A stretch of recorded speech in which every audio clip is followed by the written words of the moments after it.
Breaking news చూస్తున్నాం. CM Jagan పై మరో MLA తిరుగుబాటు చేశారు. పార్టీ టికెట్ కేటాయించకపోవడంతో వైసీపీకి రాజీనామా చేశారు ఆ పార్టీ ఎమ్మెల్యే కాపు రామచంద్రారెడ్డి. జగన్ను నమ్ముకున్నందుకు గొంతు కోశారంటూ సంచలన వ్యాఖ్యలు చేశారు కాపు రామచంద్రారెడ్డి. తాను 2014, 2019లో గెలిచానని, 2019లో మంత్రి పదవి ఇస్తానని ఇవ్వలేదన్నారాయన.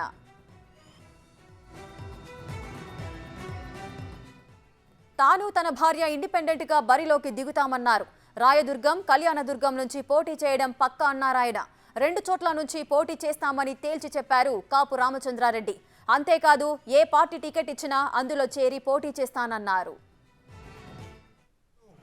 ఎవరు ఎన్నిసార్లు ఏదైనా వ్యతిరేకంగా చెప్పినా కూడా గట్టిగా నిలబడి జగన్మోహన్ రెడ్డి గారిని మా దేవుడితో సమానంగా లెక్కేసుకుని వైఎస్ఆర్ ఫోటోని మా ఇంట్లో దేవుడి ఇంట్లో పెట్టుకున్నటువంటి మేము ఇలా గొంతుకొస్తారని ఏ రోజు ఊహించుకోలేదు. మా ఇంటి నిండా కూడా లైట్లు వేసిన జగన్మోహన్ రెడ్డి గారి ఫోటోలోనే ఉన్నాయి. ఎక్కడ చూసినా మా ఇంట్లో జగన్మోహన్ రెడ్డి గారి ఫోటోలే కనబడుతున్నాయి, రాజశేఖర రెడ్డి గారి ఫోటోలే కనబడుతున్నాయి. అలాంటి సందర్భంలో రాజశేఖర రెడ్డి గారు తనయుడుగా ఉన్న జగన్మోహన్ రెడ్డి గారు రాజశేఖర రెడ్డి గారి కుటుంబాన్ని నమ్మినందుకు మమ్మల్ని గొంతు కోస్తారని ఏ రోజు ఊహించుకోలేదు. మీకు టికెట్ ఇవ్వడం లేదని చెప్పడము చాలా నాకు బాధాకరంగా ఉంది. అయినా కూడా దీన్ని దిగులుకొని నా సొంత ఊరు కళ్యాణదుర్గం, ఇప్పటి నుంచి ఇక్కడ పోతున్నాము. పార్టీ టికెట్ లేదన్నప్పటికీ కూడా రాయదుర్గం నుంచి కూడా మేము పోటీ చేస్తున్నాము. కళ్యాణదుర్గం నుంచి కూడా నేను పోటీ చేస్తా ఉన్నా. కళ్యాణదుర్గం నుంచి ఇండిపెండెంట్గా కానీ లేదా ఏ పార్టీ టికెట్ ఇస్తే ఆ పార్టీ తరఫున కానీ తప్పకుండా కూడా నేను పోటీ చేసి నేను తప్పకుండా గెలుస్తాను. ఎందుకంటే ప్రజల్లో అంత అభిమానం మా పైన ఉంది. కానీ ఏం సర్వేలు ఉన్నాయో దరిద్రం సర్వేలు మాకైతే తెలీదు. అదేవిధంగా రాయదుర్గంలో కూడా మా భార్య తప్పకుండా పోటీ చేస్తుంది. రాయదుర్గం నుంచి కూడా కళ్యాణదుర్గం నుంచి కూడా మా కుటుంబం నుంచి ఎక్కడి నుంచి అవకాశం వస్తే అక్కడి నుంచి పోటీ చేస్తాము, లేదా ఇండిపెండెంట్గా కానీ పోటీ చేస్తామని మీ అందరికి కూడా తెలియజేస్తున్నాం. కనీసం ఈ రోజు పొద్దున్న నుంచి 10 గంటల నుంచి ఇంతసేపు కూడా ఉన్నాను. కానీ వాళ్ళు ముందుగానే తీసుకున్న నిర్ణయం ప్రకారంగా మాకు చెప్పుకోవడానికి ఎలాంటి అవకాశం కూడా ఇవ్వలేదు. సజ్జల రామకృష్ణారెడ్డి గారు మీకు టికెట్ ఇవ్వట్లేదని చెప్పి మమ్మల్ని పంపించడం జరిగింది. ఎంత అడిగినా కూడా మాకు చెప్పుకోవడానికి అవకాశం కూడా ఇవ్వలేదు.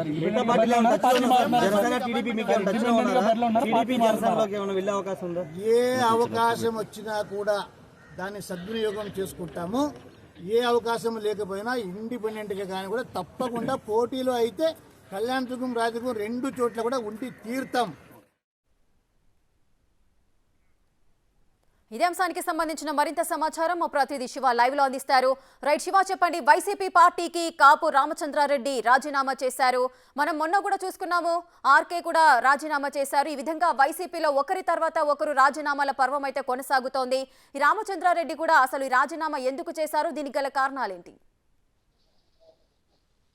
రేఖ, మొత్తం మీద చూసుకుంటే వైఎస్ఆర్సీపీకి సంబంధించి కూడా రోజుకో శాసనసభ్యుడు వరుసగా రాజీనామాలు చేస్తున్న సర్వం కనబడుతుంది. తాజాగా చూసుకుంటే అనంతపురం జిల్లాకు సంబంధించి కూడా రామచంద్రారెడ్డి, కాపు రామచంద్రారెడ్డి రాయదుర్గం శాసనసభ్యుడు, ఈయన కొద్దిసేపు క్రితమే మీడియాతో మాట్లాడుతూ కూడా 2009, 2012, 2014, 2019లో వరుసగా నేను 4 సార్లు గెలిచాను. 2012లో రాజశేఖర రెడ్డి కుటుంబాన్ని జగన్మోహన్ రెడ్డి నమ్మి పార్టీలో చేరాను. ఈ రోజు నన్ను నమ్మించి నట్టెంట మోసి నా గొంతునైనా కోసిన రీతిగా చేశారు. ఉదయం 10 గంటల నుంచి ఈ కూర్చున్నా కానీ కనీసం ముఖ్యమంత్రి అపాయింట్మెంట్ ఇవ్వలేదు, కనీసం నాకు మాట్లాడే అవకాశం కూడా కల్పించలేదు. కొద్దిసేపు క్రితమే సజ్జల రామకృష్ణారెడ్డి వచ్చి మీకు టికెట్ ఇవ్వట్లేదని చెప్పి కూడా చెప్పారు. నేను నా భార్య రానున్న ఎన్నికల్లో కళ్యాణదుర్గం, రాయదుర్గం 2 నియోజకవర్గాల నుంచి ఇండిపెండెంట్ గా పోటీ చేస్తాం. వేరే పార్టీ నుంచి ఎవరైనా ఆహ్వానిస్తే ఖచ్చితంగా ఆ పార్టీ నుంచి కూడా తాము పోటీ చేసి తీరుతానని చెప్పారు. ఖచ్చితంగా ఇటీవల కాలంలో మనం కొద్దిసేపు క్రితమే కూడా మాట్లాడుకోవడం జరిగింది. వైఎస్ఆర్సీపీకి సంబంధించి రానున్న 1-2 రోజుల్లో కూడా దాదాపుగా 2-3 శాసనసభ్యులు రాజీనామా రాజీనామా చేసే అవకాశం ఉందని చెప్పి మనం ఇందాక కూడా అనుకున్నాం. సో దానికి అనుగుణంగానే ఇప్పుడే కాపు రామచంద్రారెడ్డి వైసీపీకి రాజీనామా చేస్తూ తన నిర్ణయాన్ని ప్రకటించారు. ఏదైతే సర్వేలు ఉన్నాయో సర్వేల పేరుతో వారు అభ్యర్థులను మారుతున్నామని చెప్తున్నారు. ఆ సర్వేల పట్ల కూడా ఆయన తీవ్రస్థాయిలో ఆగ్రహం వ్యక్తం చేశారు. ఆ సర్వేలు ఎందుకు చేస్తున్నారు ఏంటో తెలియదు. వారు ఎక్కడైతే అభ్యర్థిని మార్చుకోవాలనుకుంటున్నారో ముందుగానే వాళ్ళు లిస్టు తయారు చేసుకొని పిలిపించి ఉదయం నుంచి సాయంత్రం దాకా ఇక్కడ నుంచి తనని తీవ్ర స్థాయిలో అవమానకరంగా మా ఇంట్లో చూసినా కానీ మా ఎక్కడ చూసినా కానీ లైట్లు వేసినా వేయిపోయినా నిత్యం మా ఇంట్లో మొత్తం కూడా దేవుళ్ళ ఫోటోల కంటే కూడా రాజశేఖర్ రెడ్డి జగన్ ఫోటోలు ఎక్కువగా ఉంటాయి. జగన్ కుటుంబానికి నేను అత్యంత నమ్మకంగా ఉన్నాను. అటువంటి వ్యక్తిని నన్ను ఈరోజు నమ్మించి గొంతు కోశారని చెప్పి కూడా ఆయన కన్నీరుగా విలపించిన పరిస్థితి కనిపిస్తా ఉంది. వైఎస్ఆర్సీపీకి సంబంధించి ఇప్పటికే పలువురు ఎమ్మెల్యేలు ఎమ్మెల్సీలు రాజీనామా చేసిన నేపథ్యం తాజాగా కాపు రామచంద్రారెడ్డి రాజీనామా చేయడం కూడా ఒక్కసారిగా అనంతపురం జిల్లా రాజకీయాల్లో పెను సంచలనంగా మారిపోయింది. పైగా తాను ఇండిపెండెంట్ గా పోటీ చేస్తానని చెప్పి ముఖ్యమంత్రి కార్యాలయం దగ్గరే మీడియా సమావేశం పెట్టి మరీ ఆయన తన అభిప్రాయాన్ని వెళ్ళగట్టారు. కాపు రామచంద్రారెడ్డి ఆయన భార్య ఆయన కుమారుడు కూడా ఉదయం నుంచి ముఖ్యమంత్రి కార్యాలయానికి రావడం జరిగింది. దాదాపుగా ఉదయం 10 గంటలకు వచ్చిన ఆయన ఇప్పటి వరకు ఎవరు కూడా తనని కలవలేదు. తనతో ఎవరు కూడా సంప్రదింపులు జరపలేదు. సరిగ్గా 2 నిమిషాల క్రితమే సజ్జల రామకృష్ణారెడ్డి వచ్చి మీకు టికెట్ ఇవ్వట్లేదు, మీ సర్వేలో మీకు వ్యతిరేకం ఉందని చెప్పి వెళ్ళిపోయారు. కనీసం నా అభిప్రాయాన్ని కానీ నా పరిస్థితి కానీ చెప్పుకునే అవకాశం కూడా కల్పించలేదు. ముఖ్యమంత్రిని కల్పించమంటే బిజీగా ఉన్నారు, కుదరదని చెప్పి చెప్పిన పరిస్థితి కనిపిస్తా ఉందని చెప్పి ఆయనైతే ఆందోళన చేశారు. ఘోరమైన రీతిలో తనను అవమానించారు. ఎవరిని నమ్మని రీతిలో జగన్మోహన్ రెడ్డి నమ్మాను, వారి కుటుంబం కోసం ఎన్ని చేయాలో అన్ని చేశాను, కానీ ఈ రోజు నన్ను నట్టెంట ముంచి నన్ను గొంతు కోసారని చెప్పి కూడా ఆయన అయితే వెల్పించిన పరిస్థితి కనిపించింది. రేఖ రైట్ శివ, అదే విధంగా ఇప్పుడు రామచంద్రారెడ్డి ఇండిపెండెంట్ గా పోటీ చేస్తాను, అటు 2 చోట్ల నుంచి రాయదుర్గం కానీ కళ్యాణదుర్గం నుంచి ఇండిపెండెంట్ గా పోటీ చేస్తాము, లేదంటే ఏ పార్టీ నుంచి వాళ్ళు ఆహ్వానించినా కూడా ఆ పార్టీలోకి వెళ్ళి మరి అక్కడి నుంచి పోటీ చేస్తానని చెప్తున్నారు. అసలు ఆ సర్వేల మీద నమ్మకం లేదంటున్నారు. అంటే జగన్ చేయించిన సర్వేలపై సొంత పార్టీ నేతలకే నమ్మకం లేదు అంటే ప్రజల్లో ఈ అంశం ఏ విధంగా వెళ్ళే అవకాశం ఉంటుంది? అంటే ఖచ్చితంగా సొంత పార్టీ ఎమ్మెల్యేలకు సంబంధించి 2009, 2012, 2014, 2019 అంటే దాదాపుగా వరుసగా 4 సార్లు ఆయన గెలుపొందడం జరిగింది. ఒకసారి బై ఎన్నిక అంటే జగన్ కోసం కూడా ఉప ఎన్నిక 2012లో ఉప ఎన్నికలో గెలుపొందారు.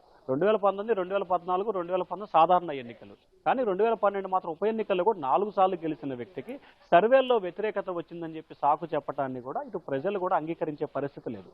ముఖ్యంగా రాయలసీమ ప్రాంతానికి సంబంధించి కూడా పూర్తి స్థాయిలో వ్యతిరేకత ఉండటాన్ని బేరేజ్ వేసుకొని అభ్యర్థుల మార్పులు చేర్పులు చేయాలని చెప్పి చూస్తున్నారు తప్ప ఎక్కడా కూడా సర్వేలు ప్రామాణికం కాదు, అసలు సర్వేల అంశమే ప్రామాణికం కాదు అని చెప్పి వారు చెప్తున్న పరిస్థితి కనిపిస్తా ఉంది. ఖచ్చితంగా ఈ ప్రభావం ప్రజల్లోకి ఒక బలంగా వెళ్ళిపోయే అవకాశం కనిపిస్తా ఉంది. నిజంగా ఆయన పట్ల వ్యతిరేకత ఉంటే 4 సార్లు ఎట్లా గెలుస్తారని చెప్పి కూడా ప్రజలు మాట్లాడుకునే చర్చించుకునే అవకాశం కనిపిస్తా ఉంది. ఇదే అంశాన్ని కూడా కాపు రామచంద్రారెడ్డి కూడా సేపటి క్రితం మీడియాతో కూడా అదే అంశాన్ని మాట్లాడడం జరిగింది. సో మొత్తం మీద చూసుకుంటే వైఎస్ఆర్సీపీకి సంబంధించి కూడా టికెట్లు రాని వారి సంఖ్య రోజు రోజుకి పెరిగిపోతున్న పరిస్థితి కనిపిస్తా ఉంది. ఈ రోజు ముఖ్యమంత్రి కార్యాలయానికి దాదాపుగా వివిధ జిల్లాలకు సంబంధించిన 8 మంది శాసనసభ్యులు వచ్చారు. ఇప్పటికీ 5 తిరిగి వెళ్ళిపోయారు. ఇంకొక 3 కూడా లోపల ఉన్నారు. ప్రకాశం జిల్లా గిద్దలూరు ఎమ్మెల్యే అన్నా రాంబాబుతో పాటు నరసరావుపేట ఎమ్మెల్యే అలాగే గురజాల ఎమ్మెల్యే కూడా ఇంకా లోపలే ఉన్నారు. సో ఈ నేపథ్యంలో ఏం జరుగుతుంది ఏంటనే పరిణామాలు ప్రతి ఒక్కరికి కూడా ఎప్పుడు తాడేపల్లి క్యాంపు కార్ల నుంచి ఫోన్ వస్తుందని చెప్పి ఆ ఎమ్మెల్యేలు ఆందోళన చెందుతున్నారు. ఇక్కడికి వచ్చిన తర్వాత టికెట్ ఉంటుందో లేదో తెలియక గుండెలు బాదుకునే పరిస్థితి అయితే కనిపిస్తా ఉంది. శివ, అదే విధంగా ఇప్పుడు ఏ పార్టీలో చూసుకున్నా కూడా ఎవరికైతే టికెట్ వచ్చిందో వారు మాత్రం హ్యాపీగానే ఉంటారు. కానీ టికెట్ రాని వాళ్ళ పరిస్థితి మాత్రం కొంత అసంతృప్తికి గురై పక్క పార్టీలకు వెళ్లే అవకాశాలు ఎక్కువగా ఉంటున్నాయి కూడా. సో ఈ నేపథ్యంలో ఆ పార్టీ నేతలను కాపాడుకునే ప్రయత్నం అయితే వైసీపీ చేయట్లేదు. ఇది ఎగ్జాక్ట్గా మనకు కనిపిస్తూనే ఉంది. ఉంటే ఉండండి లేదంటే వెళ్ళిపోండి అన్న రీతిలోనే వైసీపీ పార్టీ అయితే ప్రవర్తిస్తోంది. దీన్ని బట్టి ఈ అంశం అనేది అసలు వైసీపీకి లాభమా నష్టమా? ఖచ్చితంగా నష్టం చేకూరే అవకాశాలు కనిపిస్తుంది. ఎందుకంటే జనరల్గా ఎన్నికల సమయానికి సంబంధించి కూడా ఇన్కమింగ్స్ ఎక్కువ ఉంటే పబ్లిక్లో మౌత్ పబ్లిసిటీ ఎక్కువగా ఉంటుంది. సో ఆ పార్టీలో చేరికలు జరుగుతున్నాయి, విజయ అవకాశాలు ఉన్నాయి అనేది. కానీ ఇట్లా ఒక్కొక్క ఎమ్మెల్యే ఒక్కొక్క శాసనసభ్యుడు బయటికి వెళ్ళి ఆ పార్టీ పట్ల నేతల పట్ల వ్యతిరేకంగా మాట్లాడితే ఖచ్చితంగా ప్రజల్లో దానికి సంబంధించి ఒక రకమైన అభద్రతాభావం, ఒక రకమైన అయోమయం నెలకొని ఉంటుంది. సో రాయలసీమకు సంబంధించి వైఎస్ఆర్సీపీకి పట్టున్న జిల్లాలు రాయలసీమ చాలా పట్టున్న జిల్లాలు 4. సో అటువంటి రాయలసీమ జిల్లాలకు సంబంధించిన నియోజకవర్గాలకు సంబంధించిన శాసనసభ్యులు మొదటి నుంచి కూడా ఆ పార్టీ కోసం ఉన్న వ్యక్తులు, గతంలో రాజశేఖర రెడ్డితో కానీ ఆ తర్వాత జగన్మోహన్ రెడ్డితో ఉన్న వ్యక్తులు ఇప్పుడు సడన్ గా టికెట్ ఇవ్వట్లేదు, రాజీనామా చేస్తున్నామని చెప్తున్నారు. సో దీనికి సంబంధించి వైసీపీ కూడా వారి పట్ల పెద్దగా సీరియస్ గా తీసుకున్న పరిస్థితి కూడా కనిపించట్లేదు. ఎందుకంటే తాము సర్వేలను బేస్ చేసుకొని టికెట్ల ఎంపిక జరుగుతున్నాం కాబట్టి ఖచ్చితంగా సర్వేలే మాకు ప్రామాణికం, అందులో అవకాశం ఉంటే ఓకే, లేకపోతే మాత్రం ఖచ్చితంగా మార్పులు చేర్పులు జరిగే అవకాశం కనిపిస్తామని, దీనికి సంబంధించి ఒకవేళ ప్రభుత్వం అధికారంలోకి వస్తే మీకు న్యాయం చేస్తామని చెప్పి ఒక భరోసా కూడా ఇచ్చే పరిస్థితి అయితే కనిపించట్లేదు. ఉంటే ఉండండి, వెళ్ళిపోతే వెళ్ళిపోండి అనే ధోరణి అయితే డైరెక్ట్ గా చెప్పట్లేదు, కానీ పార్టీ ధోరణి అయితే మాత్రం అదే విధంగా ఉంది. శివ, అయితే ఎవరైతే అసంతృప్తికి గురయ్యారో వారిని పిలిచి బుజ్జగించి మాట్లాడే ప్రయత్నం చేస్తారు, అదేవిధంగా లేదంటే మీకు ఆ పదవి ఇస్తాము అంటూ కూడా ఏదన్నా ఒక పొజిషన్ ని ఆఫర్ చేస్తూ ఉంటాయి వివిధ రాజకీయ పార్టీలు. కానీ ఆ కోణంలో వైఎస్ జగన్ ఎందుకు ఆలోచించలేకపోతున్నారు? దీనికి గల స్ట్రాటజీ ఏంటి అసలు?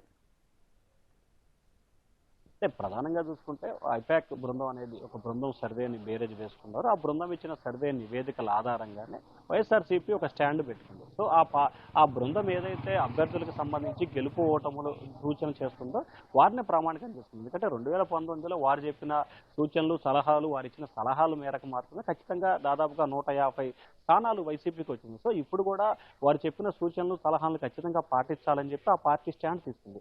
సో ఆ పార్టీ స్టాండ్ తీసుకుంది కాబట్టి దానికి అనుగుణంగా దానికి కట్టుబడి మాత్రమే ఖచ్చితంగా ఆ పార్టీ నిర్ణయాలు తీసుకునే అవకాశాలు కనిపిస్తున్నాయి. దానిలో భాగంగానే ఎమ్మెల్యేలు రాజీనామా చేస్తున్నా, వెళ్ళిపోతున్నా కానీ వారిపై పెద్దగా ఫోకస్ పెట్టే పరిస్థితి మాత్రం కనిపించట్లేదు. Right, thank you Shiva, thanks for the live details.